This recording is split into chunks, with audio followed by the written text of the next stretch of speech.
What do you think truly decided victory in World War II?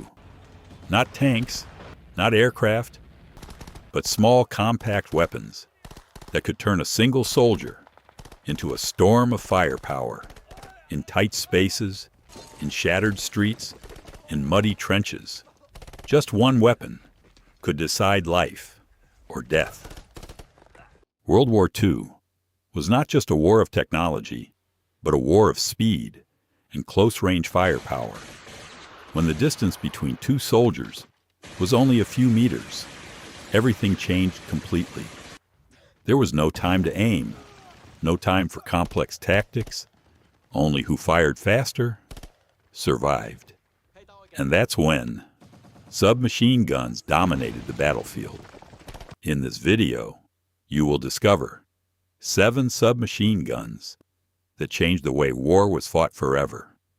And some of them are far more dangerous than you think. Let's begin with a legendary name, Thompson. In close combat, a soldier armed with a Thompson could overwhelm an entire group of enemies in just seconds. This weapon was developed in the United States after World War I. At first, it was not designed for war. It was intended for law enforcement and anti-crime use.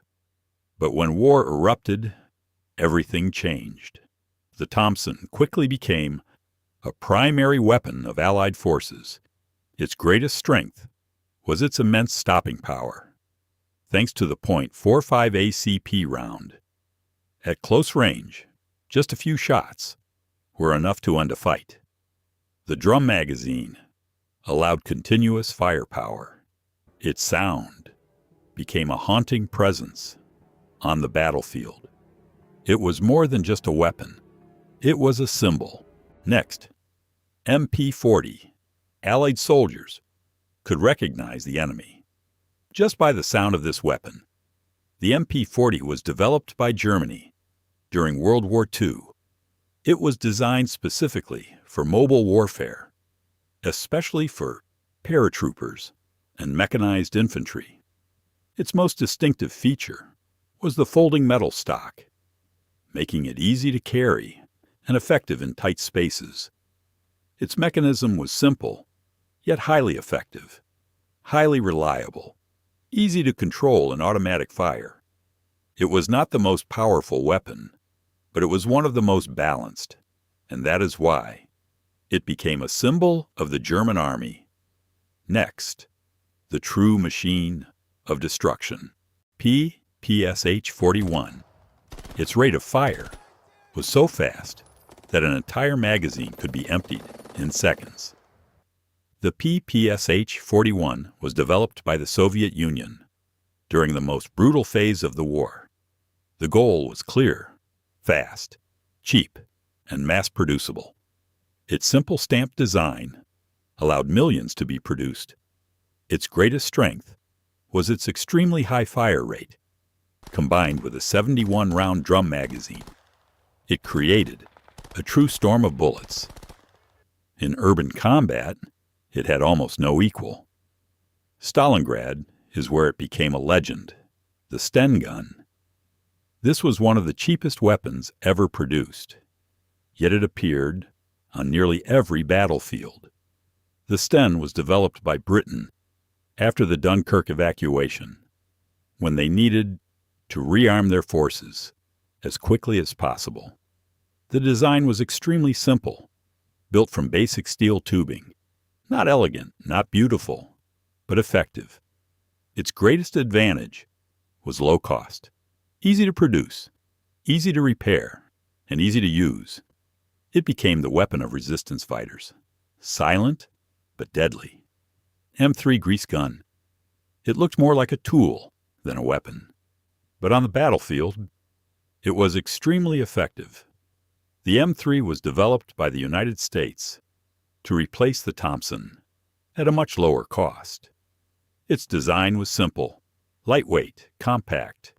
Its rate of fire was slower, but that made it easier to control, especially in confined spaces. This was a weapon of pure practicality. Suomi P-31. This weapon forced the Soviet Union to rethink their weapon design. The Suomi was developed in Finland, and it proved its power during the Winter War. It had exceptional accuracy, outstanding craftsmanship, and high-capacity magazines. Its greatest strength was stability, excellent controllability. Even in harsh conditions, it was proof of superior quality. Finally, Beretta Model 38, even enemy soldiers were willing to pick up this weapon and use it. The Beretta 38 was developed in Italy, built with exceptionally high standards. Its design was refined. Its finish was superior.